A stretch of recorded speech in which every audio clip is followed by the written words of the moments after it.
Afternoon, everyone. Welcome on YouTube, Facebook. Welcome to Goldington Road, home of the Bedford Blues in the RFU Championship, and playing host today to one of the Premiership's jazziest teams. Northampton Saints roll into town. My name is Sam Roberts, and alongside me for this game is one of Northampton's favourite sons. Once of this parish, once of this postcode nearly. He played his rugby about 600 yards away in that direction at Bedford School, but now very much a Northampton scholar. George Furbank, welcome. You brought the rain with you, didn't you? Hi Sam.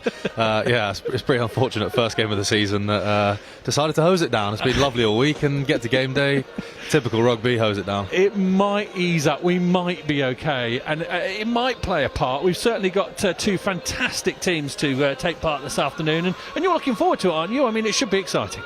Yeah, it should be. We've been working pretty hard in pre-season, and obviously we play a pretty exciting brand of rugby, and Bedford play a very similar brand of rugby, so if the ball can stay in hand, and I'm sure we're expecting some good fun. Let's talk through that sort of partnership, if you like. A lot of it has been made of it. Certainly Bedford Blues are incredibly grateful for the friendship, but from a Northampton Saints point of view, how does it work for you, this sort of partnership of having Bedford Blues as your brethren, if you like? I think it's massive, especially for the young boys, to have an opportunity to go and play Championship rugby. A lot of the lads wouldn't have played men's rugby before, so to go and play Championship rugby with a side like Bedford, who, like I said, play a very similar style of rugby to Saints, is a massive learning curve, and I think all of our players who've been there have developed hugely over their time here, and it's just a great club to be a part of. Like, I've been down here on a few home games, and it's always busy, always a really good atmosphere, and always entertaining rugby. So I'm quite jealous, to be honest, and that I didn't get that opportunity when I was young at Saints. The two teams are scrolling in front of you on the screen. Bedford Blues put out the following 15, and you can see it in front of you. Lennon and Maisie get a go at 9 and 10. There's a chance to have a look at Howard at 8 as well. James Fish, the former Northampton Saint, captains the side from hooker. There's a back three of Adamson, Worley and Tapley, who know their way around this particular postcode incredibly well. Mike Rare in charge once more, overseeing things. I spoke to him a little bit earlier. He said complacency is the enemy. When he's been doing it as long as he has, you want to guard against the fact that you may know or may think about what you may think you know what's coming your way in this league, and he's very much open and ready for that charge today. Northampton Saints side, as George mentioned, quite young, some seasoned pros sprinkled amongst it. Certainly you've got James Grayson at 10, Joel Matavesi at 12 as well, and in the pack Angus Scott Young and Tom Cruise captains the side from hooker as well. Those experienced voices, George Furbank, are going to be exceptionally important today. Yeah, they will. We'll look onto those boys to sort of drive the game and move us around the field as best they can. And then obviously you got the energy and the skill sets of some of these youngsters as well. They've been unbelievable in pre-season, working really hard.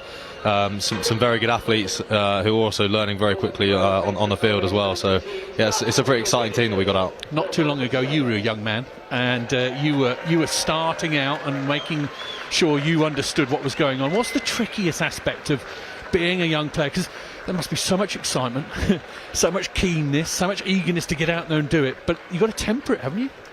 Yeah, you do a little bit. I also think you've got to make the most of it. So we're pretty lucky at the club that you come straight from school. You're 18 years old. You're into the first year of the ACAD, and you're training with the first team straight away.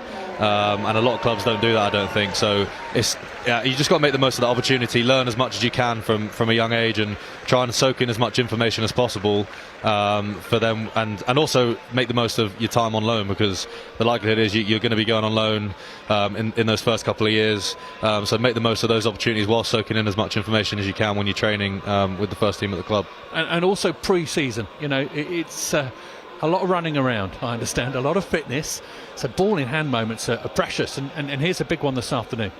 Yeah, we've actually had a really big focus this year on just getting a bit stronger, and we've been doing 6-7 gym sessions a week and focused a little bit less on that running side, but we started getting back into the proper rugby over the last sort of 3 or 4 weeks, and so yeah, we'll see how we go today. Referee Joe James is out there. Will Maisie has his hands on the ball, and Bedford will kick up and up the slope.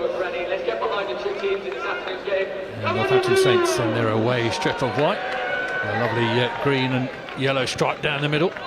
And it is Maisie's left boot that hangs it up into the sky, and Joel Matavesi, a man who would have played alongside Will Maisie a fair few times, handles the ball on its way down into the 22. Archie McParland is wearing 9, a good young prospect at England under 18 level, Archie McParland, and has his hair coloured in a special kind of blonde.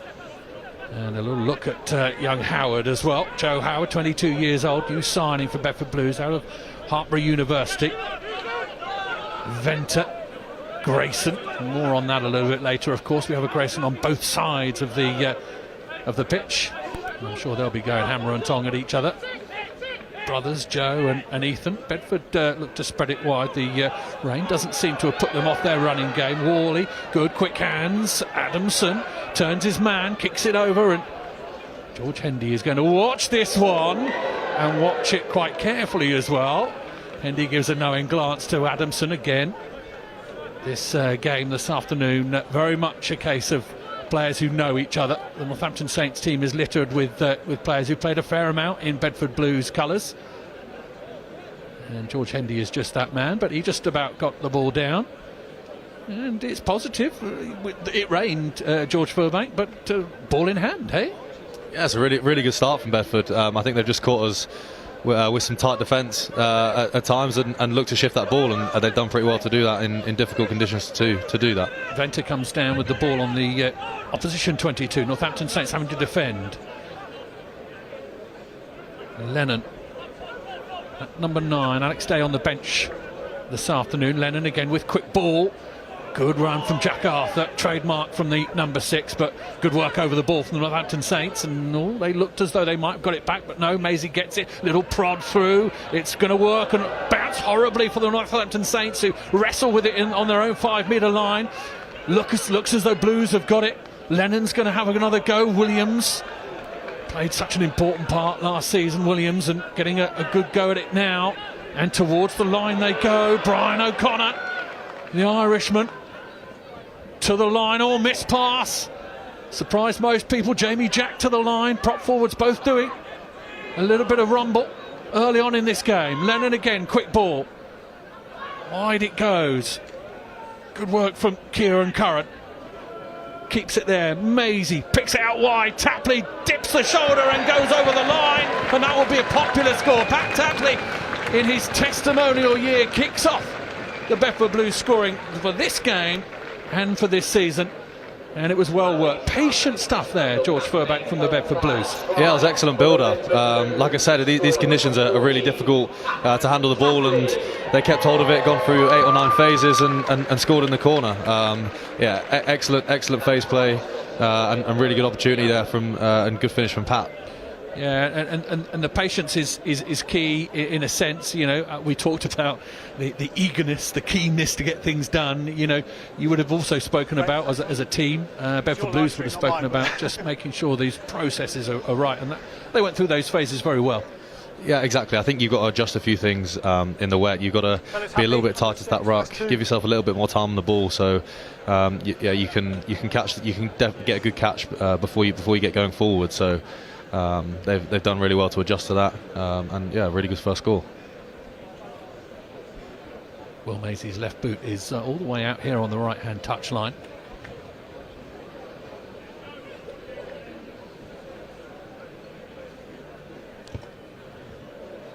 Kick looks handsome, and it's good. An extra 2 points for Will Maisie as well. That's a confidence booster for him, and a little smile from his captain James Fish as he runs past him. Well, it was absolutely torrential about 10-15 minutes ago. It was coming in sideways. I'm pleased to say that the rain has stopped. It'll be greasy underfoot though, and the ball on the floor, it will get tricky. There might be some handling errors. That's Alex Walford from Bedford Blues, who reaches high into the sky to come down with the ball. Ruben Logan has picked everyone's pocket. No, it's Pollock. Pollock brilliantly to the floor or to the ground, and Blues have just about rescued that back. And away, White! Henry Pollock doing some fantastic work round the side and picking about 5 different players' pockets at once there. Henry Pollock, he's wearing 8, advertised previously as potentially playing at 7, but Henry Pollock will play 8. Henry Pollock, George Furbank, is a man to look at and wonder just how far he can go in the game. Extremely good CV at age grade level. Yeah, he's been incredibly impressive in pre-season as well. He's got a ridiculous engine on him, and although he doesn't look that big, he's very physical as well. I think he just loves that side of the game and just loves being a nuisance, loves being a bit of a nose. And he's very good at it as well. So yeah, I wouldn't be surprised if he gets quite a few run-outs in the Premiership this season. Saints managed to ruin that line out for Blues, and into the midfield they come. This is James Cherry wearing 7 from Nottingham University. Away 5. And the Nottingham club. He's one of the players who's got an asterisk next to their name, which means that they are on loan for this match, as it were. They're a guest today. Saints build well. Good energy, good impetus down that short side, and that was misfielded there by Ruben Logan, wearing 6 on his back, but it will be tricky, as I mentioned earlier. The rain and the difficult conditions making handling tricky. Once again, Pollock making good ground whilst being sort of into the tackle area. I suppose that's absolutely crucial, George.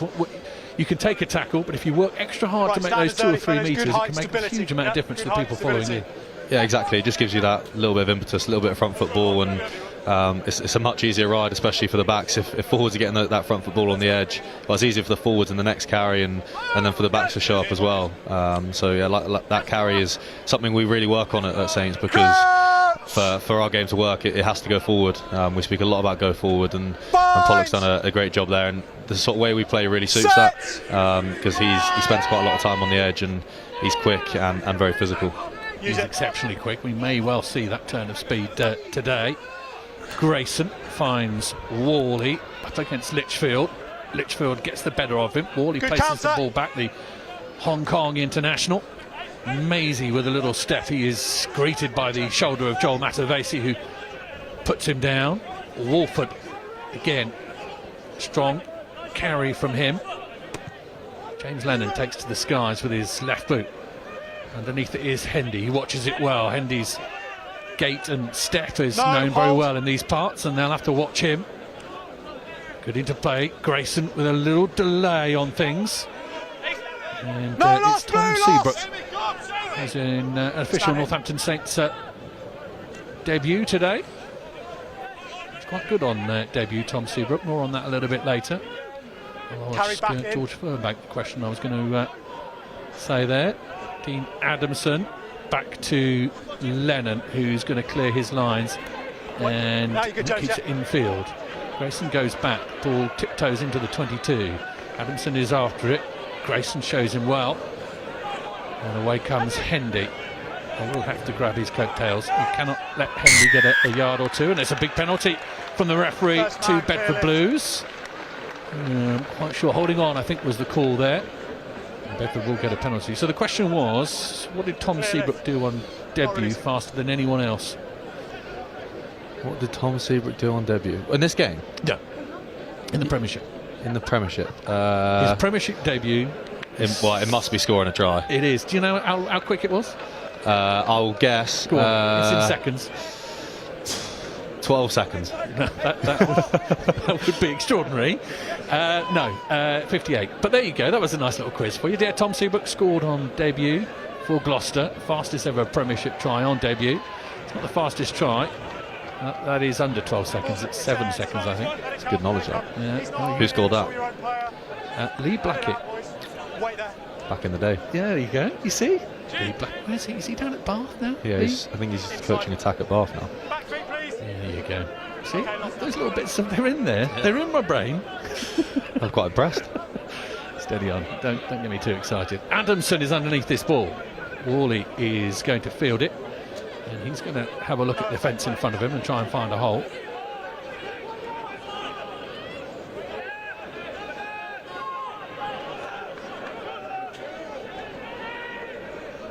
O'Connor, the pass behind Grayson means that he has to stumble and retrieve the ball.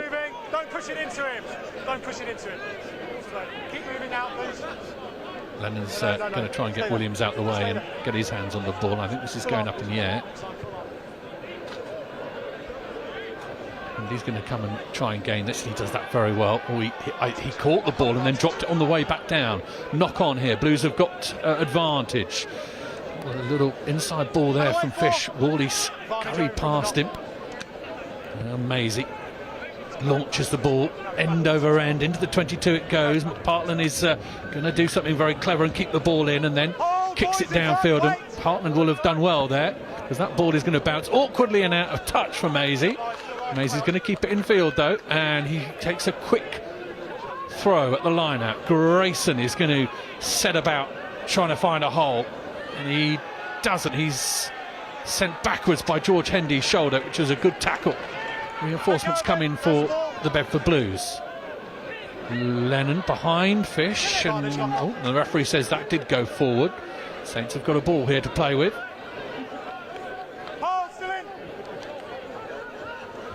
Now the backs get it. I guess Scott Young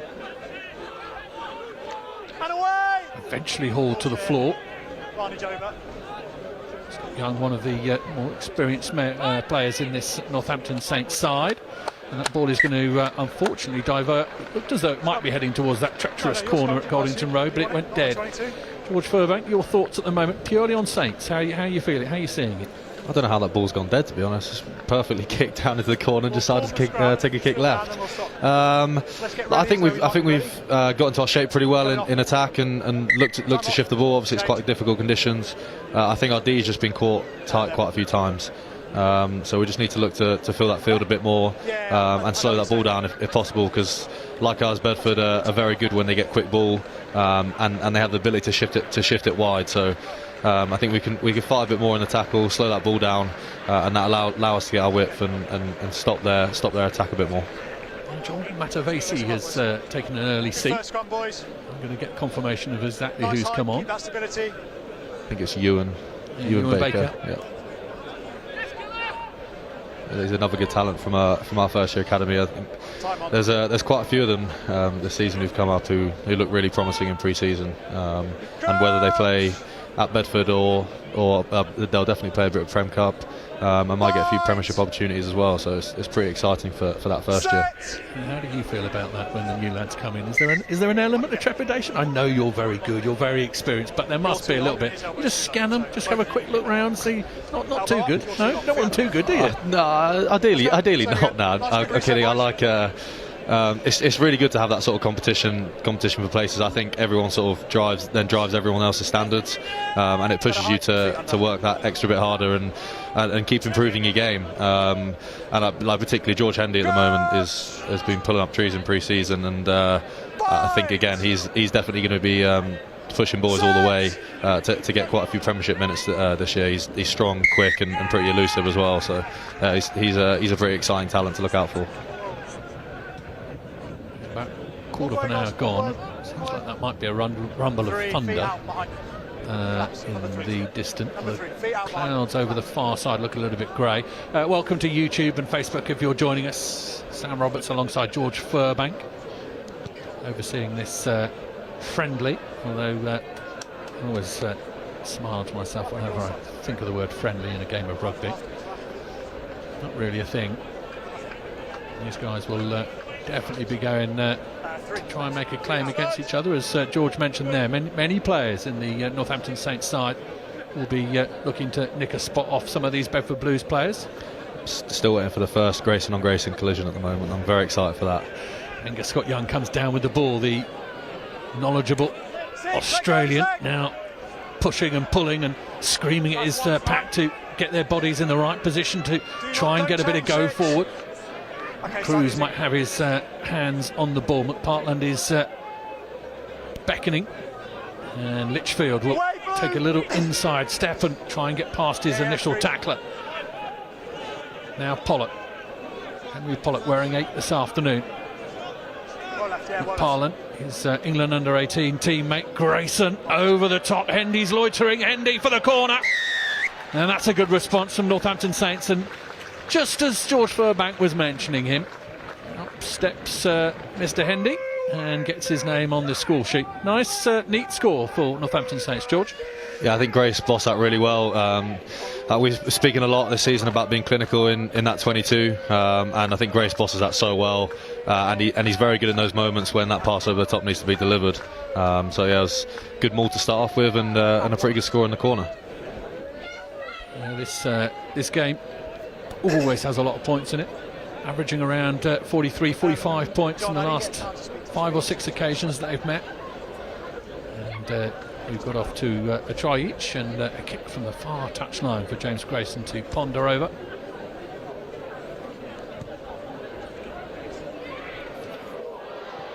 Hits the post, unfortunately. Good effort though from Grayson.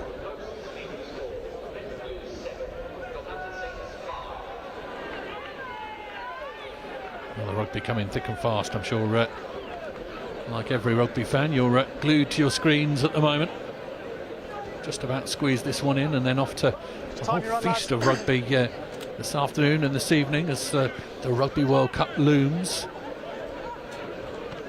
Should be a very interesting couple of months, and we'll get George Furbank's take on the World Cup and exactly what might befall England and all the other teams a little bit later.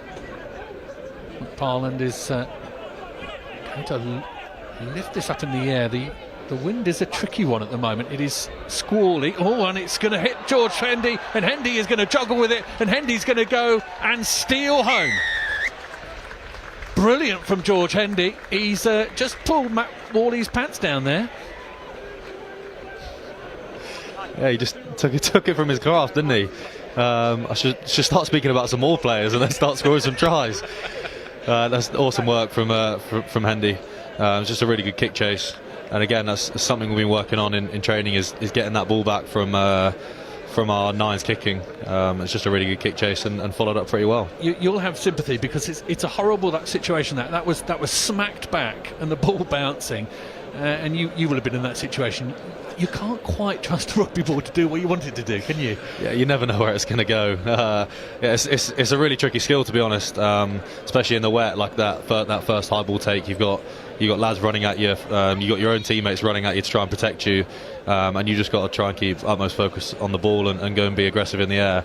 And then once that ball goes down, it's anyone's. And Hendy managed to come and steal at that time.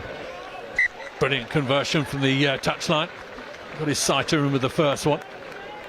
Grayson is successful with his second kick at goal and extends Northampton Saints' lead to 12-7. I forgot to ask the management. I assume we're playing 40 minutes all the way through. We're not having any breaks or anything like that. Maybe if it was hot and sunny, they might have done it, but maybe this will be 40 minutes all the way through. Lennon, the ball on from Howard. Curran puts his head down. We got him from Wasps last year, Kieran Curran, and he made a really steady impact and grew with confidence into last season. And at the end of it was making some really good impressions on the championship, and I know he's back for more and interested in what he can do. O'Connor, one of a number of men who's made the move up the A40 from Gloucester to Bedford. Seabrook has pinched that one really well. Talking of Gloucester players, Seabrook just about holds his form there. Litchfield plays conduit. Miller Mills, an industrious carry there. Hendy plucks that one out the sky. Looked as though it was heading over his head, but he readjusted his body. Worley slides back. Audacious dummy. It isn't quite bought by the chasing Northampton defenders. And now Bedford have got to work really hard over the ball to make it theirs. Still hear Sam Vesti screaming at the lads with headphones on from down there. That make you a little bit scared there when Vesti started screaming. You should have seen it in COVID. It was a nightmare. You do something wrong and you can hear Vesti from the stands. Yeah, it's, I remember those. And I think the reverberations of the stadia didn't quite help. Almost, they made him sound like God. The ball is kicked out on the far side. It starts to rain just a little bit away to my right, which is from where the weather is coming from. It does look brighter, so we may just have to get through the next 5-10 minutes or so of this rain, and then we might have a clearer patch. Don't change one. Sam Roberts bringing you the weather forecast as well as the rugby. Good rolling maul this with Northampton Saints. They've got some good body positions, and Blues are struggling. Alex Wolford will temporarily put a stop to things, but Partland will release his back line. Litchfield, good, strong, traditional carry from him. Partland again fires the ball out beautifully. Grayson does excellently to take that off his toes. Partland again. Scott Young, lovely soft hands. Logan looks to wrestle himself free. Scott Young again, good tackle in the midfield. Williams, I think it was, on Scott Young. Inside ball. Saints just trying to probe here, just trying to find one of the doors that is a little ajar. Partland again, good quick ball. Push, push, push. Cruz. Back feet, lads. Yes, Ball Roots is out. just nudged free and no one lost. And snaffled by Bedford Blues. And here comes Howard. Going to take things on from his own 22. And Lennon thinks better of it and boots it downfield. And the ball is going to, because of the greasy surface, just skid and sit up a little. Good chase from Bedford Blues means that they managed to collar their man. Yes. And good from Venter as well over the ball. He's snaffled that one. And unfortunately, the referee's seen an infringement from Bedford Blues. But too eager to get in after the ball. And holding on is the call, and Northampton Saints get the lead off. Well, decent exit there from Bedford Blues, but Saints were building. George Furbank. Yeah, I think both teams sort of thrive on those opportunities where turnover ball and you can look to shift it, and you've got broken defences, and they're the sort of things that we live for. And yeah, you can expect either team to go from sort of 80 metres, and that's what makes it so exciting with these teams playing against each other. A word on Jordan Venter, who's joined Bedford Blues from Bath and looking for an opportunity in the Championship. He was incredibly well. A lot of good things said about him out of the Paul Roos School down in South Africa, and came over here. Was up at Edinburgh, then at Bath, and hampered by injury. And maybe just a drop down to the Championship is the sort of thing that these players can sort of really benefit from, George. You know what I mean? Just that little step down to go forward. Sometimes going forward at that level is tricky. You need to step down to go forward. Does that make sense? Yeah, it does. And I think you come down from Bath to here, and he potentially gets a decent run of games, and I think everyone improves. You get 2 or 3 games, or longer than that. You get some really good stints under your belt of game time, and I think that is what improves you as a player. You can train all you want, but go on, Ruben Logan all the way through. Lovely offload as well. Scott Young over the line. Brilliant break. It was coming, was building. Saints did a lot of good work, got the right people in the right position. Ruben Logan opened the door, and then the offload to Scott Young, and he just did enough to get the ball over. It was a good score from the Saints, and again, more positivity, George Furbank, from the way that just able to turn it, just able to switch it and make it work. Yeah, I think it's those little subtleties that we can bring into our game, little short tips. So it's not just one-out carriers, and that's what creates opportunities, gets you in little holes, gets you one-on-ones and front football, and then you can thrive off the back of that. And that's a great line from Rubes to create that opportunity. One-out carriers. That brings me round to a topic. Had a feeling that was going to come up. You mentioned about tips, you mentioned about just playing those off balls, those little things. I get a feeling that's kind of just what England are missing at the moment, isn't it? Yeah, I think that's exactly what they're missing. I think we've got some unbelievable ball carriers in England, really good players with some really good skill sets, and I just don't think we're using that to the best of our ability at the moment. And no matter how good a carrier you are, if you're running into 2 blokes the whole time, you're not going to go anywhere.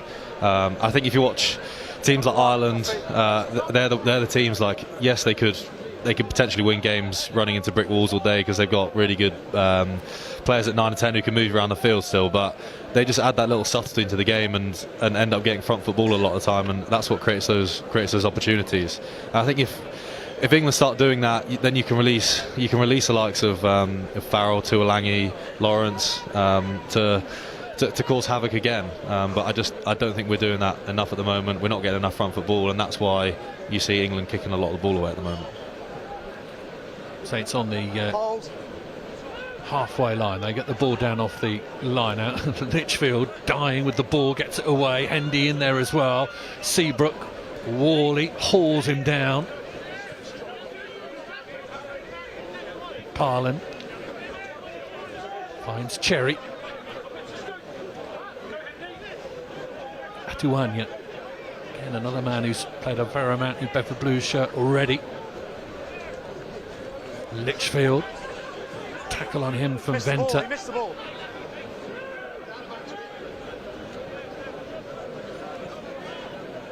Hendy this time. Small gap. Ethan Grayson pulls him down.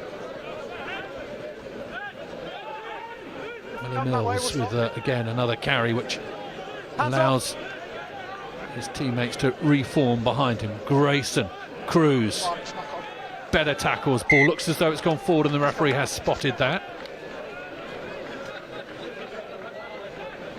And yeah, it's the weather is going to get better, but it is still tricky handling wise, George Furbank. Yeah, it is.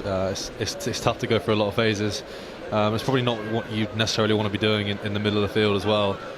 So can we potentially shift that ball to an edge? If not, can we go for a few phases, look for little kick spaces? They're pretty, like we saw earlier, they're pretty difficult to deal with when you stick the ball on the floor here. So after a few phases, you probably want to be looking to, unless there's opportunities to shift it or to get in some holes, and potentially looking for that ball in behind. But I think that's a really good D set from Bedford actually. They filled the field pretty well and pretty aggressive in contact. That's the voice of George Furbank alongside me on Facebook and YouTube. I hope you're enjoying it. A decent crowd has made the journey to Goldington Road, and many of them did remember to pack an umbrella. Penalty at the scrum goes Bedford Blues' way. James Lennon with a quick tap. Grayson steps back up against his brother. Hasn't happened since the back garden in the late 90s, that. And away!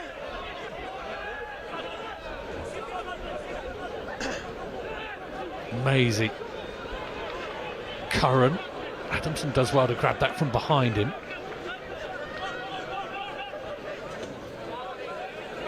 Carry from Joe Howard. Places the ball back. Lennon. Ball over the top means that McParland has to go back and catches with an easy mark, which will allow him to get going. I say late 90s, it's probably early 2000s, isn't it? I've just showed my age there. I just thought young people were in the late 90s. That would have been early 2000s, them Grayson boys playing around in the garden. Yeah, they would have been. God, I'm old. He was James was born in 1998. Oh, so Ethan must be 2000. Yeah, he's 21. He's 21. Yeah. Yeah, so a bit longer than that. Goodness me. All right, but aside from that, it must be. What must it be like? Lining up against your brother. I know this is a friendly match, doesn't really matter, but there must be. You saw there, Grayson. So he stepped back, and there must have been a part of him who goes, "I wonder where he is. I wonder if I come up against him."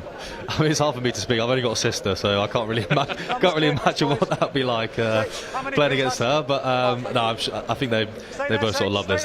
You should see them in training when they were training together, and they'd always have a little bit of niggle. So yeah, they're both incredibly competitive, and I'm sure if Ethan has the opportunity to go for James, or James has the opportunity to go for Ethan, they're going to take it. Huge boot from Ethan Grayson. He's going to turn Baker, and Baker's going to watch this one bounce towards the touchline. He throws the ball back in field. Wait! Don't move. Yeah, good. Maisie scampers left, looking for Adamson. Adamson again, another kick, another twist. Baker again has kicked that down, and offside, says the referee. So penalty and a much easier exit here for Northampton Saints. I know you say you just have a sister, but you know what competition against a sibling is like, George. You must have had Christmas Trivial Pursuit where you go, hang on a second, I'm not having this. It's just a little bit different between siblings, isn't it? Yeah, it is. I've got quite a competitive family as well, so any sort of games, Christmas or birthdays, tend to end up in some sort of argument between me and my sister. And then I've got cousins my age as well, and I still remember we always used to go up and see my grandma together, me and my cousins, and we'd play games of Monopoly, and that Monopoly board, more often than not, was flipped at some point. Yeah, and then you look at each other, don't you? The ones that aren't doing the flipping, they go, that's 1-0. Yeah, exactly. You just tally them up. There's another Grayson, isn't there? There's another brother hanging around. I think I saw him doing great things at the end of last season at Twickenham. Sorry about that, lads. Yeah, he was carving up for our ends at Twickenham. I saw those highlights. Everyone was comparing him to Damien Penno, so I think you'd definitely take that. Yeah, he's it's probably a very talented rugby family. Obviously starting with Paul and then the three of them are all pretty handy rugby players. Ball is broken off Cruz, trademark from him. Little step and go. George Cruz popped out, an explosive turn of speed, gets them into the 22. Keep going. I was desperate for him to score that, so the celebration came out. Yeah, we will wait for that one. Hopefully it will come our way this afternoon. Litchfield pull back, Grayson, little delay through the gap on and up against Venter. Ball is trying to be pulled back by Northampton Saints. They've lost it, and the referee says knock on from Bedford in the first place, so they will come back again. Grayson, you see it, the speed of thought with which he makes the decision not to throw the pass. It's quite the skill. And a little word on James Grayson. I know you will be incredibly biased, but I feel as though he's been incredibly unlucky not to really kick on and get mentioned in some higher conversations. Would you agree with me? Yeah, I think he's an incredibly talented player.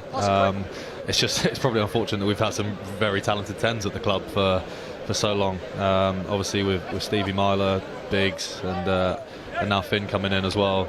It's a pretty difficult spot to be in. I think he's obviously desperate to start and desperate to play more minutes than he has. But I think he's incredibly patient as well, and he's taken it very well, and he's always looking to improve. And I think his game comes on every single season, and to have someone like that as a backup at the moment is incredibly important. Grayson again, lovely soft hands. Hendy's found, and he is unseated. Grayson manages to get to his man, and the ball pops free, and the Blues have it, and Lennon is trying to get hold of it, and he's taken a little bit of a knock himself, the Blues scrum half. He got himself caught up in a few things, but the knock-on will be adjudged, and they'll come back for the scrum. This is the time where the lungs really start blowing. I think 32 minutes into the first half of your first game, I think the boys' legs and as lungs will be burning now. You played on this slope, Verbs? Yeah, I have one or two times. I think it's a lot bigger than you think it is. You can't really tell too much from up here, but as soon as you get down to pitch level, it's ridiculous. And running up it's not too much fun. Indeed. And we look over at the benches. Both benches looking to operate, I would have thought, today. Certainly both 15s will be relatively keen to make sure that everyone gets a go. Extra big squads. Blues carrying 25 with them. Saints have got 27. Could well see everyone today. Both really unstable. Imagine too many people will be left out. Really let's go again, please. Fellas, how many is the Blue squad? How many numbers are in there? About 26. It's not. And again, this is going to be. I was talking to Mike Ray beforehand. One of the challenges of the Premiership Cup is the fact that we can't really rely on a huge amount of Northampton Saints players to come and bolster that squad. And when you think that the Blues have got to go away to Newcastle and Sale, and they will be very physical games, you've got to make it through and hope no one gets injured out of basically out of your 25, 26. Yeah, I mean it's tough enough at Saints when you've got 30 or so. Yeah, when it comes down to 26 and you got 3 people just missing out every week, there's bound to be injuries. That's tough going. Adamson kick over the top and get Saints back into their own half. Seabrook is going to try and search out that touchline. Maisie was loitering back there. He flings the ball across to Worley. He points first and foremost at Angus Scott Young to almost confuse him. And Worley is still going. He wasn't held, so he gets to go again, says the referee. Second go. Lennon finds Maisie. Grayson again. Kick through is not going to sit up, and Baker is going to return it with interest. Maisie has snuck back. And his left boot will probe again. And Glister has to watch that one go out on the full. Nice story, Will Glister, part of the Midlands Academy, and the Central Midlands Academy, of course, that were Wasps, and no place to go, and Northampton Saints came in for him and Ruben Logan, and some real pedigree out there. Glister scored. Did he score in his first game for Saints at the end of last season? Did he go on the score sheet? Yeah, he did. Yeah, he did. You're right. And good. Again, you talked about it earlier. These young players. Will Glister's a typical example of a potential that could go a long way in the game and will improve things for Saints. Yeah, he's an incredible athlete to start off with. I think we did some speed the other day, and he ran a 10.6 metres per second. And I mean, a lot of people probably don't know what that is, but I don't know. The average probably is like a sort of 9.8. So he's one of the quickest in the squad. He's very strong lad, and he's only 18. So he's definitely got the frame and the athleticism for it. And now it's just about working on that skill set. Blues are going to make it into the corner, and Tapley's going to get in again. And Pat Tapley does not put the ball down, and then skids a couple of extra yards in field to make the kick a little bit easier. Neat interplay again from Bedford Blues to get themselves back into this game, and Pat Tapley rounds things off. The Blues doing the very simple things very well. I think you give the ball to Matty Worley with a 2-on-2, and he's probably one of the most dangerous players in the championship, and to give the ball in that position. So he's done incredibly well. He's incredibly quick, really good feet, gets on the outside and causes that outside defender to jump in and creates that sort of 2-on-1 on the end. So yeah, it's an exciting backline Bedford have got. Yeah, most definitely. And the imprint, the modus operandi from Bedford Blues will always be try and get it to the wingers. That's why they like to come and play here. The chances of them getting the ball are strong, and Maisie will look to add an extra couple of points.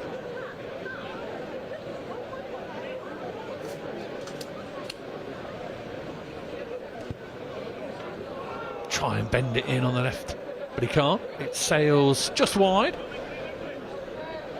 and unfortunately that means that it's still a 7-point gap. Bedford 12, Northampton 19. We're heading towards half time, and both teams at the moment have made a good account of themselves. And Matty Arden, who's come on. Was it Henry Lavin? Wearing 22. That's Matty Arden. Matty Arden. I don't know where Grace is playing now, because he came off for Tom Litchfield. Oh yeah, Grace looks as though he's in the back line. The Blues can't get the ball away. Saints are sniffing. McParlin. First run at it is repelled. Logan. McParlin again gets it on a plate. Arden. Just confirm exactly who's on the pitch here. That looks like Prowse wearing 18. Might need George's help to identify people here.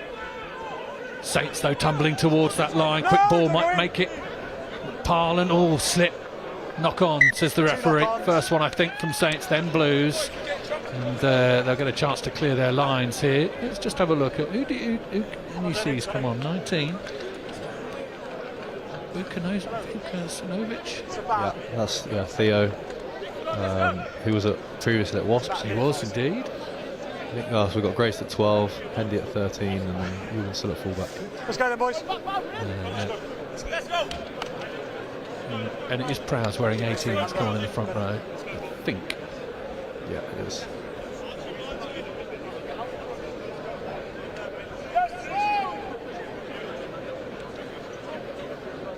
Vukanovic has got the long hair on the back. It doesn't look dissimilar to Coles. It just made me think for a moment there, who might have come onto the pitch. He's quite a good looking lad, so I think Coles will take that.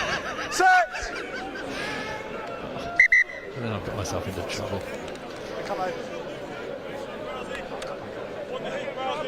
Scrum will go down, and they will have a reset. And this is the point the backs out. Focus on the bind, please. Let's go. Quick reset, boys. Let's go. We'll work out exactly what's going on. It's up, lads. Good height.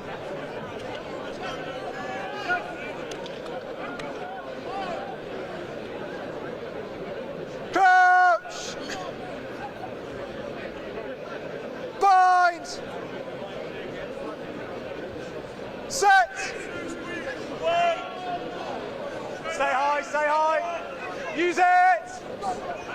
Ball does come away.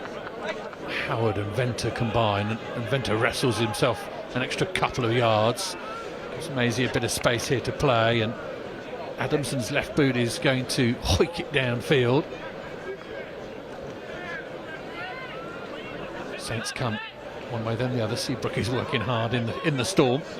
Bedford players come towards him and he batters a few of them away.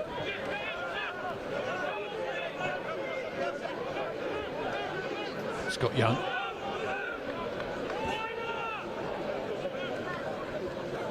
Ball at the back, Barton. Logan combines with him.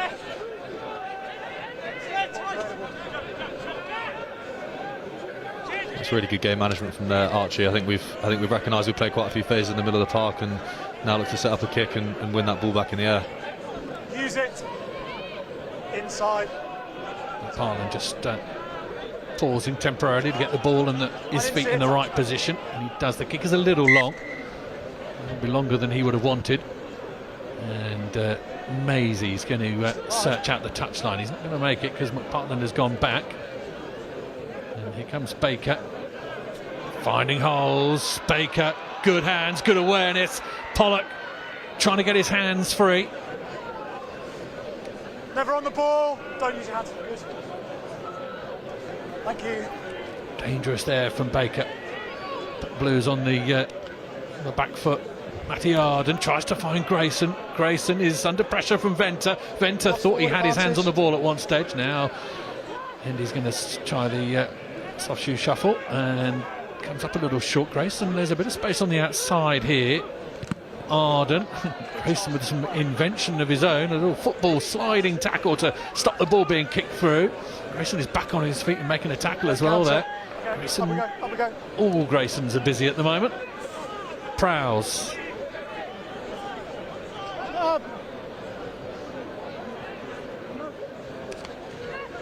Scott Young into the midfield, plays the ball between his feet. McParland has a nibble at it and misses it. And I think that'll be half time. It will be. The referee says, yeah, let's go in and have a cup of tea, slice of orange, and see how we go. George Furbank, how do you feel about that? Winners, losers, more to do?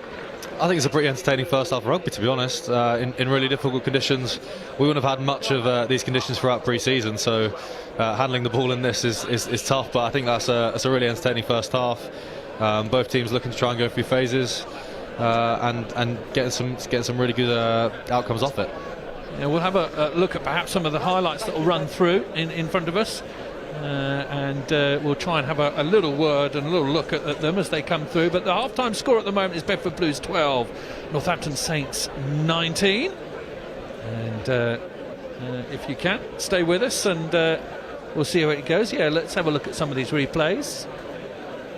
And it was actually the Blues who got off to a really good start with Pat Tapley in the corner, and exactly what they would have wanted, how they would have wanted to start, George Furbank. Yeah, it was a really good start from them. They went through sort of 8-9 phases down in the 22, looked after the ball really well, and then it's a pretty good finish from one of the best finishers in the championship. James Lennon, every scrum half looks better with quick ball, and then just dipped his shoulder to make sure it happened in the corner. And then Saints responded, and you were pleased, George, with the way that they held themselves together and worked themselves through this. It was a very similar try to Bedford's actually. Again, went through a few phases in that 22, looked after the ball really well, bossed around nicely by Grace, who then provides the pass over the top for Hendy to go in the corner. You spoke about him at length, George Hendy, and the more you seem to speak about him, the more he seemed to do well. You think about agency work. Have you got a bit of a percentage coming off this? I should really, shouldn't I? I think that just shows the talent that he has, and he's an incredibly exciting player. Yeah, this was his second try, a bit of a picking of the pocket of Matt Worley, who couldn't quite get hold of the ball, but Hendy could, and he slid home for glory. And Saints at this stage looked as though they were in good form at the moment. Yeah, he just stole it from Matty, and pretty instinctive work, and from Hendy to go and finish in the corner.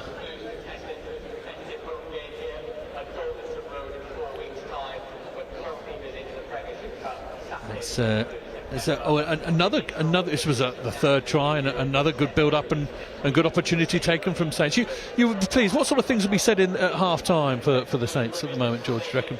Well, I think we're probably going to see quite a few changes, and we have done already in that first half, but probably even more in the second. So it's just about doing the basics as well as we can, get into our shape as best we can, and then probably that ball retention, looking to not play too many phases in the middle of that pitch, and looking after the ball when we do have it. Angus Scott Young with a third try for Northampton Saints. Good interplay, Ruben Logan just before, and then you mentioned Matt Worley making up for it a little bit with a good interplay and good 2-on-1 benefit for Pat Tapley's second. Yeah, like I said, he's so dangerous in those 2-on-2 situations, and you got Siebes opposite him, who's a really good defender, and manages to just stand up Siebes and get on the outside, which causes the outside guy to jump in, creating that 2-on-1. So, like I said, you wouldn't want many other people to have the ball in his hand in those situations than Matty. Right, we'll have a break, we'll have a cup of tea, hopefully. I don't know, she'll put the message out, see if one comes up. That'd be lovely. Fantastic. George joined myself and George Furback for the second half here at Goddington Road. Until then, yeah, look after yourself.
We're back out for the second half. Goldington Road, welcome back.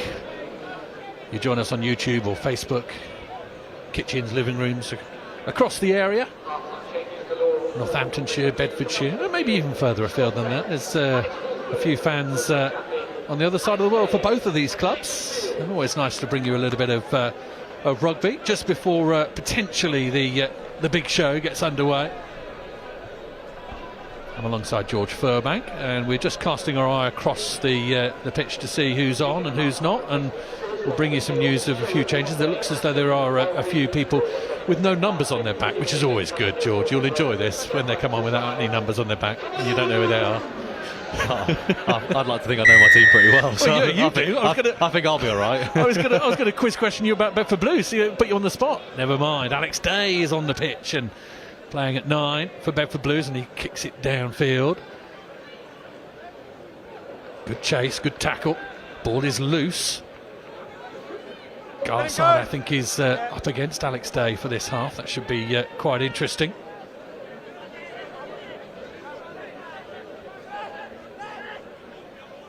Garside is actually on the wing because McPartland is still on. No, leave it. Back alongside.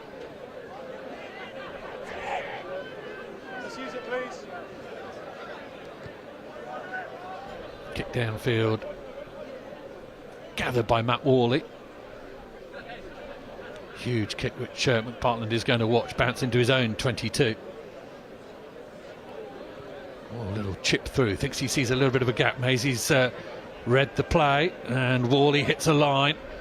Just about gets away from the first tackle and not the second. Now the ball is slung over on that right hand side, and Jordan Venter is going to try and foxtrot his way back in field. Day.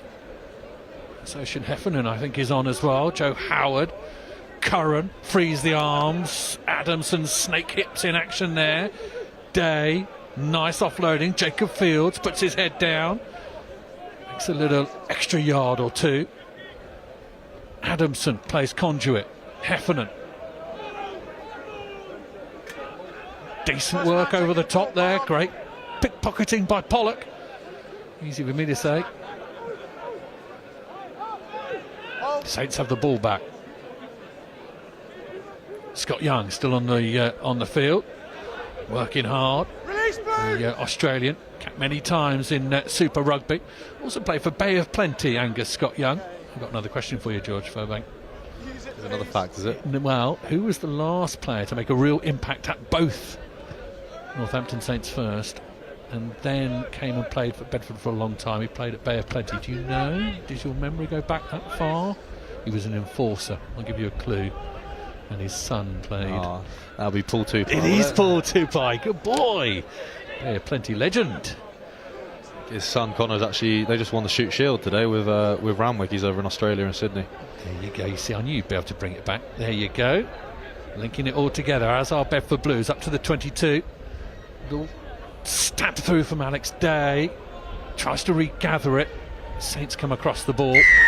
But Bedford have got the penalty.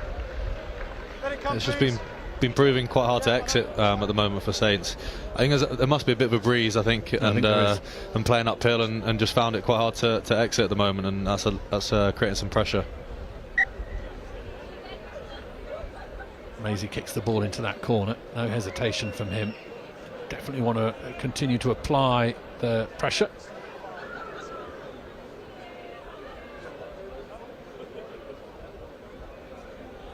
Jacob Fields with the line out. Orford does well to stretch and get it. Just about grabs it with his fingertips.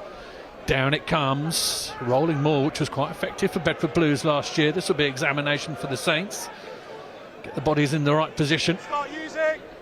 Fields has his hands on the ball. It gets a second momentary push. Well, they've swung it round, Saints, and stopped it. And it's going forward. But on the floor, and Saints will get the ball back. Well, dicey there from Saints. Yeah, I think the forwards will be pretty happy with that. It's been a real big focus of theirs, is the set piece in pre-season, and just improving in that area, and that's pretty resilient and good work from the forward pack. Let's talk briefly about Prem Cup and the fact that both these sides have got different matches coming up. Well, actually, I'll tell you what, Saints have got Barbarians soon. That's a lovely fixture to have, isn't it? Up against the Barbars. Always good to have them at Franklin's Gardens. Yeah, we had them. We played them last season. Obviously, Luther Burrell and Tom Wood's final game. So that was a hell of an occasion. And then we got them again next Saturday. So yeah, it'll be another exciting game. And you've got Ealing and Cambridge and Bristol and Bath and Donny. You've got a lot of games to look forward to in the Prem Cup.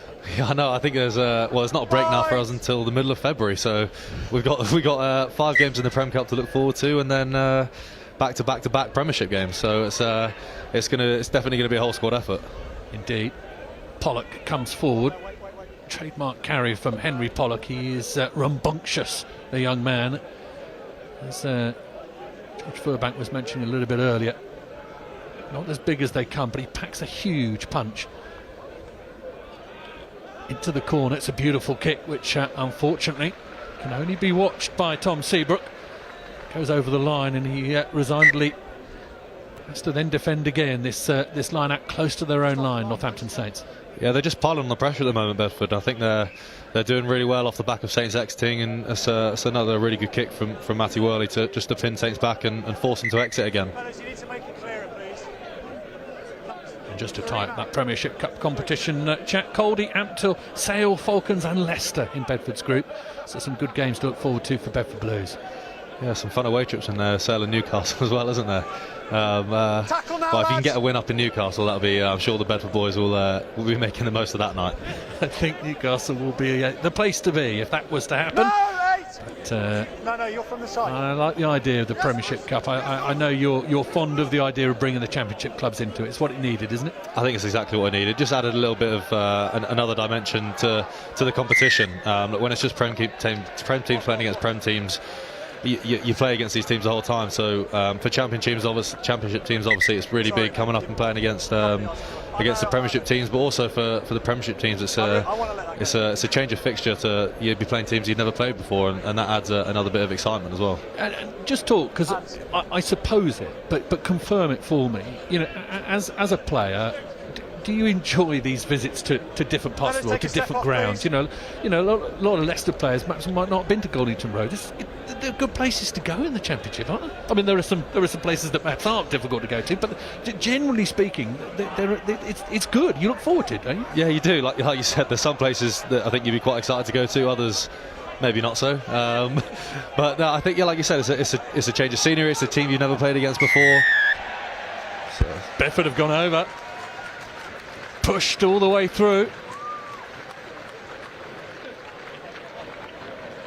And who comes up with the ball? Who's the last one on their feet? Is it Jacob Fields? I think it might be. Good score for the Blues. I think that's just the pressure telling there. They've exited 3 or 4 times and found themselves back in the 22 of Saints. So really good pressure from the Blues, and ultimately that's told. Yeah, and it will. I mentioned it a little bit earlier. As regards the driving, rolling maul.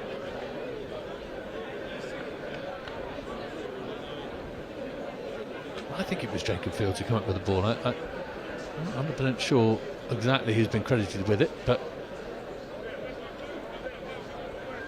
he seemed to be getting the plaudits from his teammates, so we'll give it to him. How about that? Indeed we will. And Louis Grimaldi's got the kicking on us.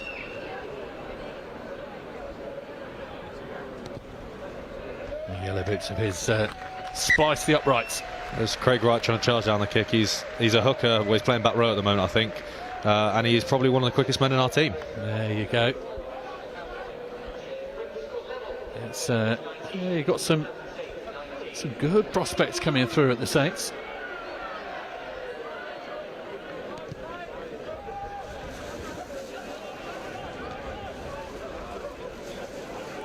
Ball is gathered and held on. Alex Day is going to release his back line. Conway, long pass over the top. Maisie playing 12. It's been charged down red by George Hendy. Ball eventually makes its way all the way through. And now Matty Arden's going to try and return it with interest. Fricker, the blonde-haired former Bristol Bears man, on the field and into the action. Cherry with a bustling run. McPartland, quick ball, nice over the top, lovely from Pollock. Exchange down this near side.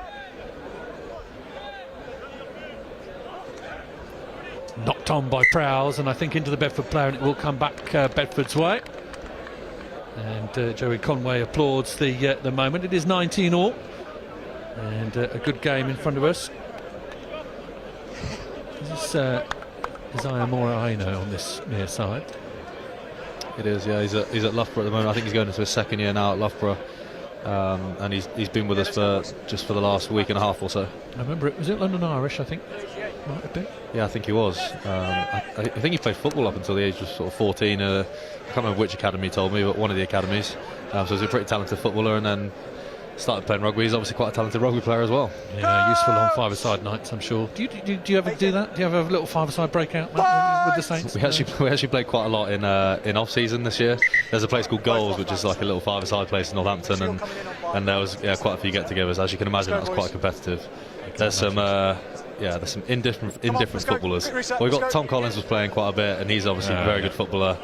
There were a few good footballers actually, and then the likes of Paul Hill, Ocean Heffernan, those boys. What do they bring? What do they bring? Sort of a number. They make it five-a-side. That's what they do. I thought you were going to say something nice about the front row then. Alex Day feeds this scrum, and he will release his back line. Grimolby across the line to Maisie, and almost taken there. I think Sean French will not be thankful for Matt Worley throwing that such a difficult pass as one of the first opportunities he gets in this second half. Sean French, prodigious try scoring last season, 27 games, 20 tries. Enjoyed himself, we can probably say. Onto the field comes Luke Frost and Cam King as well for Bedford. Yeah, nice test of the hammies there for the first touch. I saw quite a few highlights of the Bedford games last year, and he looked a real threat for Bedford. Yeah, one of a few Irishmen now making themselves very much at home in Bedford.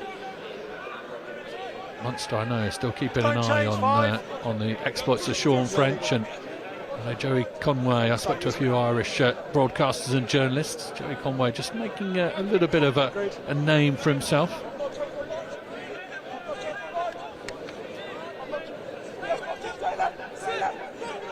Saints are going to wrestle this one to the floor. Ball is just about on the floor, and the referee's going to let this one go. Use it. Atuanya, unfortunate with the spill. Ball across. Worley hits it at pace. So does Adamson. Adamson through the gap. Adamson over the top. How does this ball bounce? It's Garside with him. Oh, and I think he's knocked it on, but they're going to run from the back, and Seabrook is on his bike. Huge attempted hit on him by Sean French. No contest.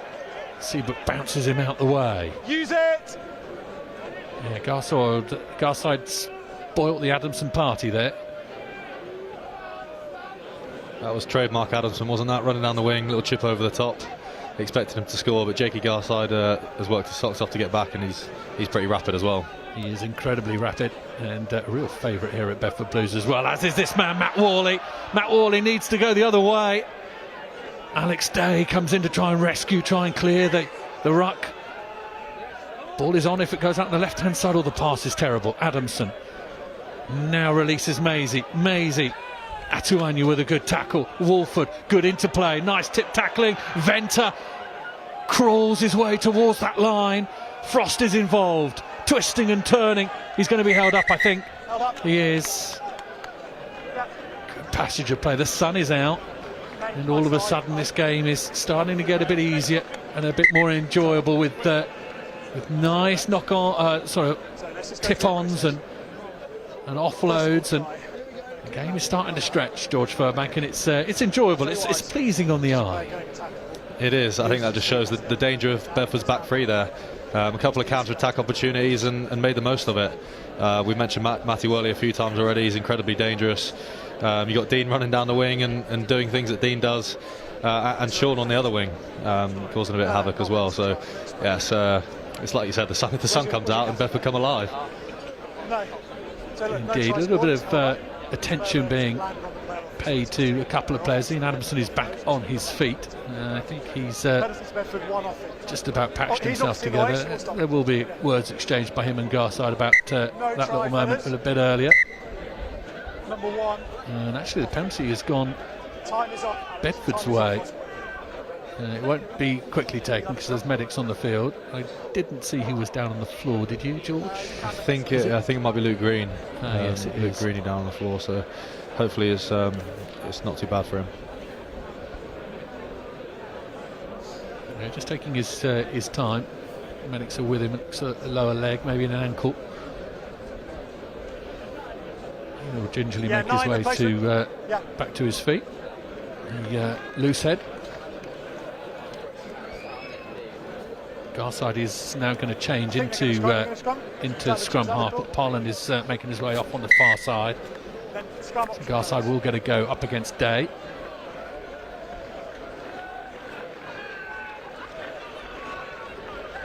George Patton coming on there for Luke Green as well.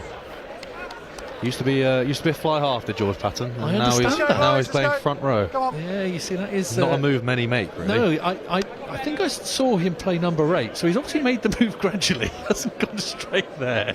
Well, it takes time to go from looking like a 10 to looking like a front row, doesn't it? I don't know, I made it look easy. Set. Alex Day feeds this scrum. It's a good scrum from the Blues. The referee's interested with the penalty. Day pauses temporarily. Cam King is going to try and wrestle the ball free. Oh, hello. Lock forward, looking to lose the keys to the lock forward house if he kicks like that again. You want to scrum again? Standing up under pressure.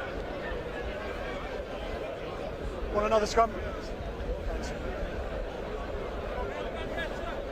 Joey Conway's just coming in to have a little word, and that might be a scrum, another scrum for Bedford to apply some pressure. They've got Jordan on a Jafe as well as Alex Wolford into the second row, and that's an experienced second row. It's a big second row, and it might be driving a large amount of power through this front row, allowing a little bit of ascendancy at scrum time. Let's see how they go here. It's a relatively young pack for Northampton Saints, and they'll be tested here. Heffernan and Conway. Bind. Set.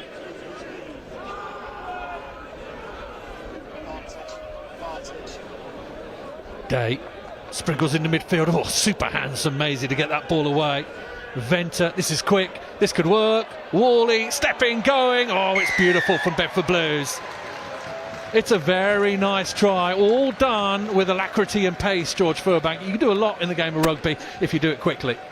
Yeah, that's it. It's a penalty advantage to start off with, so really good work from the pack, and that allows you a free shot for the backs. And they shifted it nicely, and Matty Worley with some really naughty feet to score that try. Yeah, really, really well taken. And looking at the Blues side at the moment, it starts to shape up as a few more what you potentially would refer to as first teamers on the pitch, and the dominance at set piece making pay. And Saints have got their work cut out here. Young Saints side, that was really nice. Venter and the combination from Maisie as well to get that speed which Day can work with. Grimold be accurate, and Worley sneaking through the patio doors.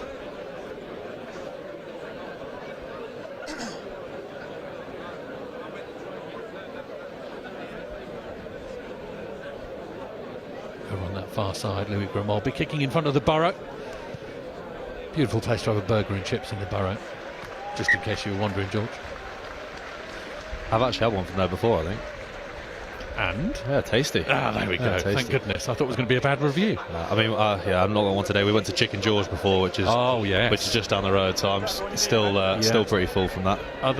We can't do that without mentioning there are other chicken places in Bedford, but Chicken George is very good.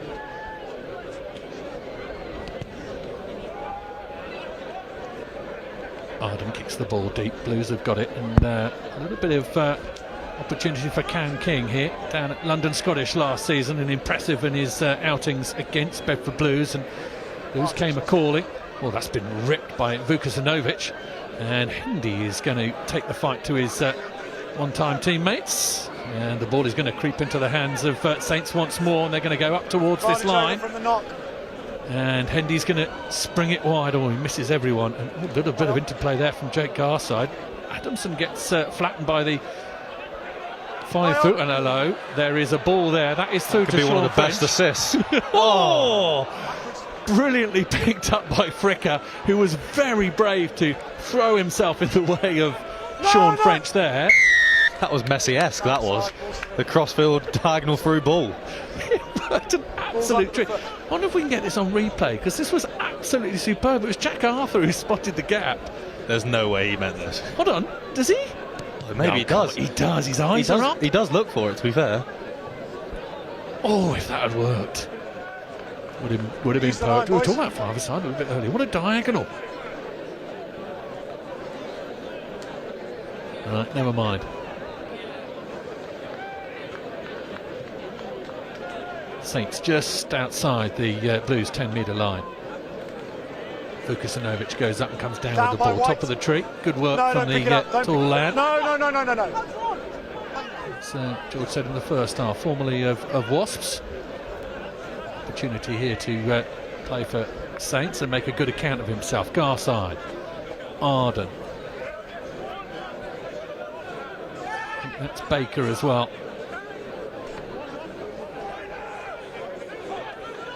Cherry's going to wrestle his way and place the ball back. It wasn't Cherry, my mistake. So better from Saint. Oh, look forward. Hendy won't care. Will go through the gap. Hendy on the inside. Oh, the referee spotted it. It was a bit too obvious, that one. Hendy having to reach out wide. Is it 17? Yeah, I've got Craig White as number listed as Craig Wright as 17. That's George Patton. And it's George Patton, you see, and this is where I'm getting confused. My numbering not quite working out. Craig Wright's not got a number on his back, has he? No, he's not. I think he's playing in. Oh no, he's playing a hooker. He's playing a hooker. Thought he was going to play a back row. That is 11 and 15. Replacement 11 and 15. I think Felsted, if I'm not mistaken. Felsted School, am I right? Don't know the answer to that question, I'm afraid. Okay, never mind. Good school though. Felsted producing some good quality. A few changes. Hutch went actually. There you go. You see. Well, he claims he went to Felsted and then went to college for sixth form. I'm not sure where he didn't get the grades or what, but Rory Hutch is not here to defend himself. Don't worry, he gets plenty of chat for that anyway. Alex Day is going to peer into this scrum and go blind side, and Sean French is going to juggle with the ball, and Toby Fricker hits him as he just about grapples with it. Cam King goes into scrum half. Jack Arthur, fresh from his exploits of crossfield balls, is wrestling with it on the floor. Cam King is looking for a little bit of a gap. You're fine. Cam King's dad, I think, owns King of Shaves. Do you know King of Shaves? No, not sure. Shaving company. I could have guessed that. Yeah, thanks. No, well, I thought you might have seen their stuff. No, anyway, that's all I know about him. That's all I've got. Other than he looked a very tidy player for London Scottish last year. He's had a few good impacts so far on the field for Bedford as well. Yeah, he's very tidy operator. Into the corner, Bedford go. Looking to add to their credentials in the second half. Saints are going to have to organise themselves well. Day off the top, beautiful Venter, straight running. Saints combined to deal with him. Day slightly slower than potentially wanted to. Conway, who scored an absolute perler last weekend against Swansea. Tackle, lads, release. Knee is on the floor, he's allowed to go down to it. Robin Williams. Away, 20.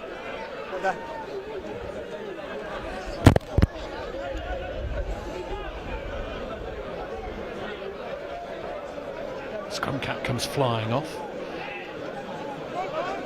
Jordan Honor-Jafe is found on a flat line. Jacob Fields, we think one of the try scorers earlier in the game for Bedford. Day again, Grimolby. Forward pass. Bedford repelled. Knock-ons, or forward pass as the referee. That's a really good D-set from Saints there. They've had a few times where Bedford have been part on the pressure, and they'll look to exit now, but that's a much better D-set, winning collisions and not allowing Bedford quick ball, which they thrive on. How much is defence about getting used to patterns, getting used to each other, communication? I mean, it's not just about putting bodies in the right place. It's a bit more than that, isn't it? And so much of it is out on the field rather than out on the training paddock. Yeah, exactly. I think you can practice it all you want, but ultimately the only real practice is in games. And obviously we've got a new defence coach this year, so it's about implementing what he wants to bring. He's got a rugby league background, so definitely brings a lot of physicality, and he's still learning sort of rugby union a little bit. So other coaches are helping him out. We're trying to help him out with backfield stuff, but he's brought a lot of energy and some really good stuff to our D so far. Garside will spring on the right hand side for Saints. Litchfield will take on Maisie, does well to free his arms. Iono just about gets pulled to the floor. Ball is lost and Cam King has it and tries to get back to his feet. He does that. Jack Arthur.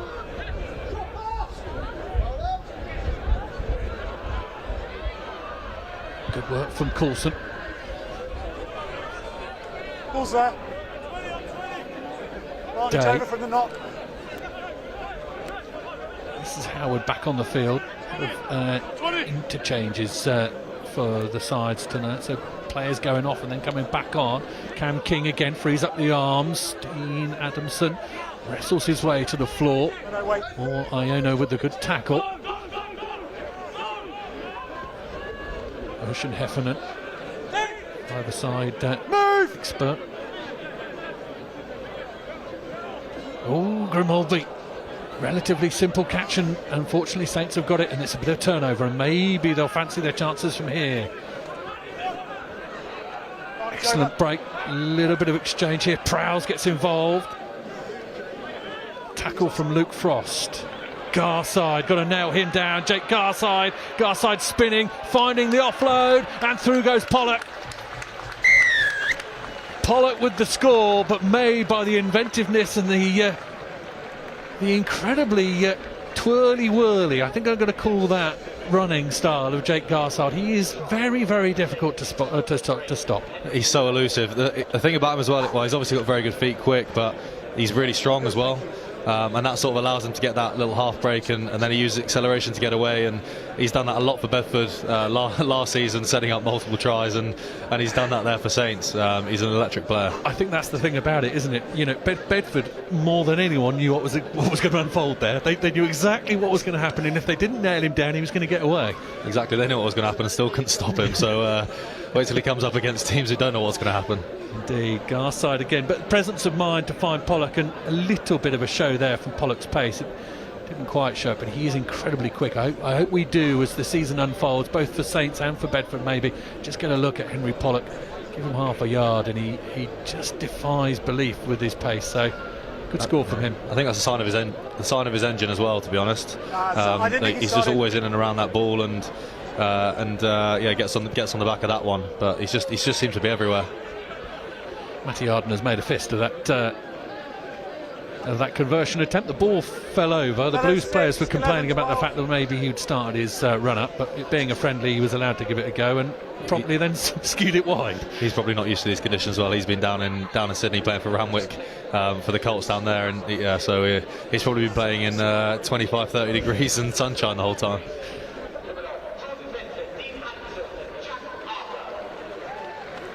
More changes for the Blues. We'll try and get the names right as and when they occur. Good take by Toby Fricker out on that left-hand touchline.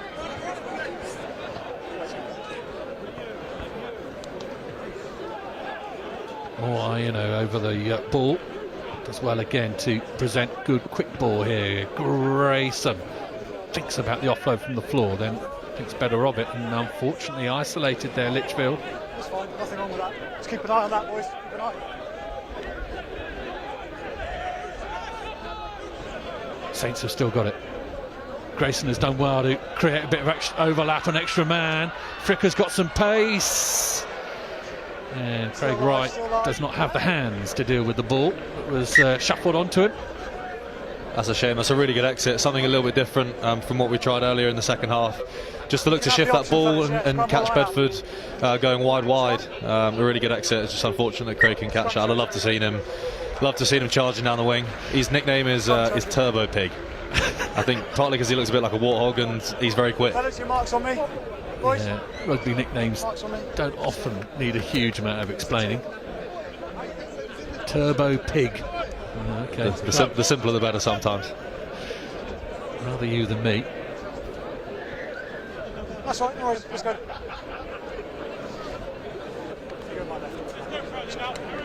Bedford is just in front. Not that the scoreline means a huge amount today, but neither sides will be thinking about winning or losing. It's a lot about joining it all up and the performance and making combinations work. Getting used to each other, most certainly. Set!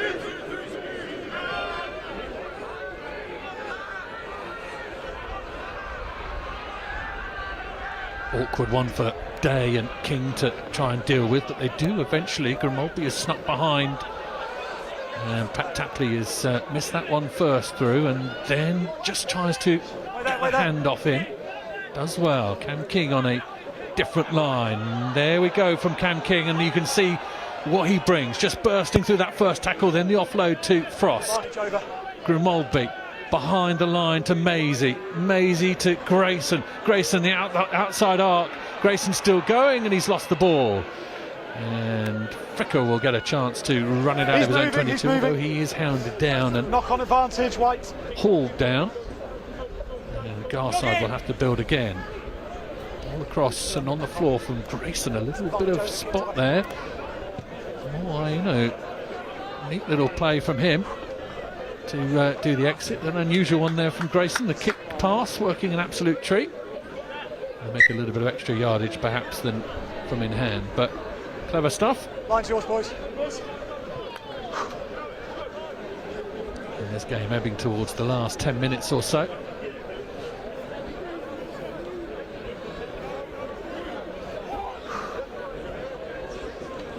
Line out stolen by Northampton. Referee says play on. No, he doesn't. Knock on. Lost forward and then offside. Knock on and then offside. Always a tough one. There are various oddities and laws in the game of rugby, but I do find that one ever so tough. A penalty for picking the ball up, being in front of the player who's knocked it on. It's one of, I just don't know how you don't react to a ball. You must have been in that situation. It's so difficult not to react. Perhaps you can condition yourself to do it, but it is tricky. My frustrations are the ones where it's obvious. I think you can penalise. It's just.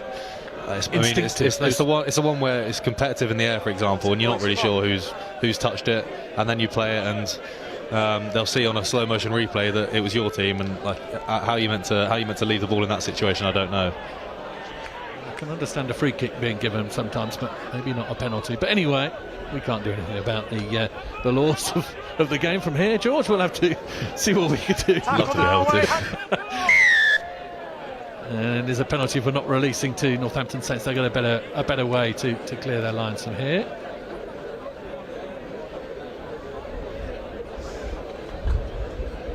Yeah, don't get me started on the tackle laws that's going on in the junior age group stuff. Yeah, I didn't want to go into that area, but it is quite a pickle. We'll have to see how it goes. I think the next couple of years for rugby union will be very interesting, and if it can navigate its way through, it could be better off.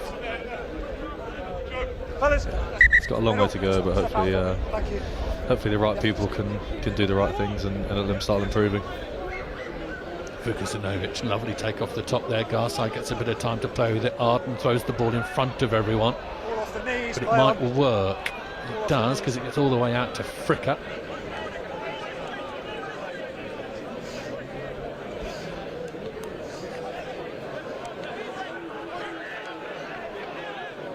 Garside goes short side. There are a few numbers here. It's Litchfield back on the field and can he make his way into the Bedford half. You've run into him as well. Arden again misses the player. And Grayson with a little hitch kick to try and keep people interested. Or Iona finds an inside line. Second tackler is Cullen, who gets his man down. Curran again in there trying to make it work, and actually the penalty goes against the player who was tackled for rolling on the floor and making improvements to where the ball was lying. 7's over the ball, 20. And so Bedford will get a penalty here. And Grimaldi will line up the sideline.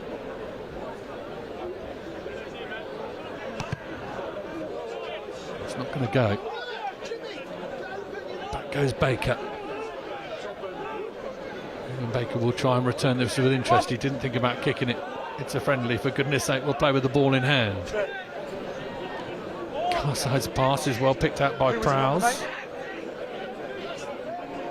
Carside again. Arden. Short ball to Litchfield. Litchfield is met by a couple of Blues players. Manages to get the ball away. Out on this left-hand side is Wright, who combines well with Fricker.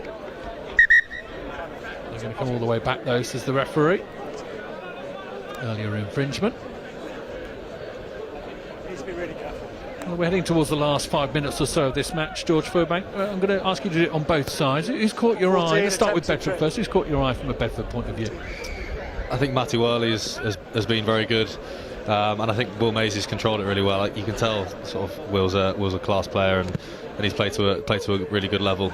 So those two are probably standouts for me there. And on the Saints side, I think Jimmy Grace again has controlled things pretty well. Henry Pollock has just been everywhere and got us on the front foot multiple times, and also got a couple of turnovers. So those two are probably standouts Saints wise.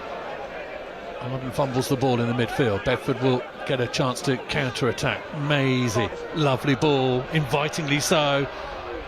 Able to run onto it. Coulson doing just that. Jacob Fields puts his head down, makes an extra couple of yards. Alex Day waits for the ball. Through Saints come. Illegally so, says the referee. He sends them back. Maisie, flat ball to Cam King. Second go. Day goes right. Frost, two men try and upend him. You're fine. Referee says not He allows rolling you to away. get to the ball.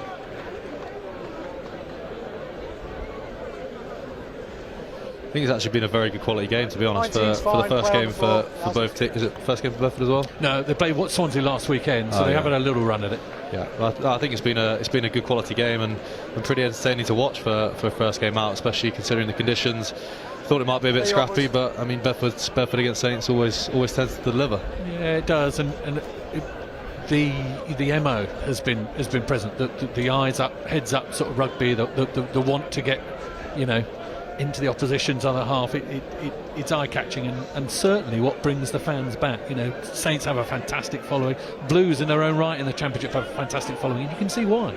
Yeah, exactly. I think for both teams it's very simple in terms of, okay, what's the best way to move the ball up the field, and if that's on your own try line, if it's to run more than kick, then both teams have got the licence to do it, which is what makes it so exciting. Behind it comes Grimaldi and Maisie combined. Sean French, an outrageous dummy in the midfield, buys him a little bit of time. Day, short line from Cam King, I think. Day again. Frost through the gap, crawling towards the line. He gets there, says the referee. Allowed to reposition himself once he'd made the inroad. And over the line he goes. And Frost again benefiting from the speed of ball with which Alex Day was able to operate, and certainly the proficiency with which they're able to get the ball in hand at the moment, just showing that Bedford Blues are in front. I think Frosty's another real talent that Bedford have. He's an absolute grafter, really good ball carrier, and hits pretty hard as well. So he'll be. Hopefully he stays fit all season and gets a really good run again for Bedford. I think that little line there you said, hopefully stays fit, it is going to be crucial for this Bedford Blues side, as it is with many of the rugby sides around the world. But over the next few weeks, we spoke about it in the first half, just keeping players on the pitch is going to be crucial. And Frost did it exceptionally well. Played a lot of rugby in the last 2 years, Luke Frost, with Bedford Blues, almost ever present We lost a bit of ballast in our second row with Jordan on a Jafe out for a long period, Alex Wolford out for a long period. Can make the difference. Can make a season, of course, an injury or two. 2 from each, fellas. Saints with a quick throw in. There it is. Going to work.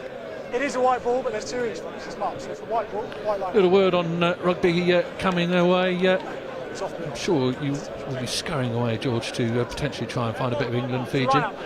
Let's talk about Sam Matavesi. That's a nice moment for him, and Fiji could be interesting this World Cup, couldn't they? I mean, they've definitely got the players to cause a few upsets. So you look at just their backline, it's probably one of the most exciting in world rugby. So I'd love to see them go well at the World Cup, to be honest. I think they probably, considering the players they have, they've probably underperformed in their World Cups previously. So, I mean, I'm really hoping they go well and see the likes of Sam. And then obviously we've got Timo, who's joining the club as well. Spiral bomb has been sent downfield, and this could go all the way if it's not careful. It might just hold itself up. It does, even before the line. Fricker has to grab it and go. Baker stops and checks and then brings in Grayson. Grayson has a defensive line in front of him to try and find his way through. Grimald brings him down.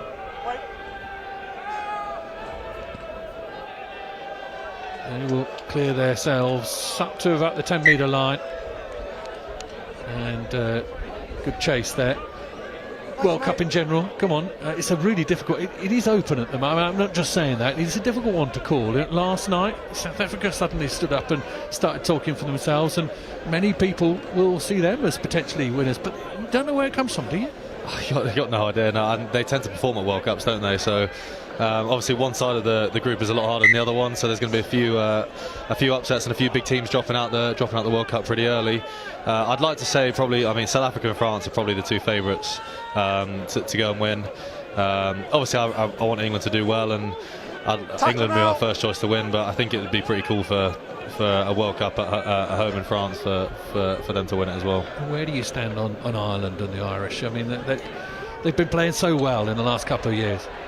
They've been absolutely on fire, and it's again whether they can deliver in a World Cup. I mean, they deliver under pressure in Six Nations and Autumn Nations and stuff, but I guess World Cup's a different sort of pressure, and they probably haven't done as well as they thought they wanted to do for the last few World Cups. So we'll see how they go on. Pat Tapley, just about on. Coulson was screaming for it. He made the initial inroad, and I think the referee's going to quell that fire and blow time on proceedings. Ed Coulson is screaming and saying, come on, I thought we could have had a penalty there, but no. The referee says, no, this is a friendly. Let's leave it as it is. Bedford do win. The scoreline potentially not in a friendly, not maybe the main focus, but certainly some good rugby played by both sides. And Bedford at the moment looking in good form as they head into their Premiership Cup campaign, should I say. And Northampton Saints, of course, ahead of a long period in front of them as well. A good run out for them. George Furbank, a final word from you. Good on both sides. Things to work on from both sides, but a pleasing game of rugby. Yeah, really pleasing game of rugby. Like you said, things to work on, but there's always going to be after the first game. There's a little bit of rust to get out there, a little bit of time to put on the field. We've been practicing a few new things in pre-season, so it's going to take a few games to get into it. Obviously, you want to start off with a win and start ideally building that winning culture, but not to be today. And Bedford played pretty well. Yeah, absolutely. Handshakes all round, and a lot of these players will be seeing a lot of each other throughout this season. But the full-time score from Goddington Road is Bedford Blues 33, the Northampton Saints 24. We wish Northampton Saints all the very best for their very busy season in front of them. And I hope if you're a Bedford Blues fan, Goddington Road is a place that you can come and visit over the next 12 months or so. We'd certainly be very pleased to see you. We'll run through some of the highlights from this second half. And Bedford Blues got us going with a little bit of a rolling maul. And I think it's Jacob Fields who ends up at the bottom of all of this. Very difficult to see. Rolling maul did become a little feature of the game with Bedford Blues last season. A little bit of a close-up of it there. Difficult to see exactly what's going on. Referee was happy though, which was the main thing. And then really good hands, George Furbank. Bedford just starting to sparkle when the sun came out. Yeah, not got too many comments on the first try. It's not my area of expertise. So, this is a bit more, and yeah, Bedford shift it really nicely, and it's a great finish by Matty. Yeah, certainly, and quick ball will be Bedford's friend, you would have thought, as the championship wears on. Thing that can stay dry, and interplay like that can happen. A lot of sides, whoever you are, whether you're Ealing or Richmond, whoever you are coming to Goddington Road, you will fear it. Certainly Northampton Saints struck back, and again almost catching, wasn't it, this sort of interplay, and just a little chance here for Jake Garside. Half a gap and he's through it. Yeah, we mentioned him being electric, and I think this highlight here just shows that. He's so strong and quick, and Pollock then is just on his shoulder. Hell of an engine on the lad, so yeah, it's a great finish from them. Indeed. Look at him twisting and turning, and the Bedford Blues defensive line knew exactly what was going to happen. Could do very, very little about it.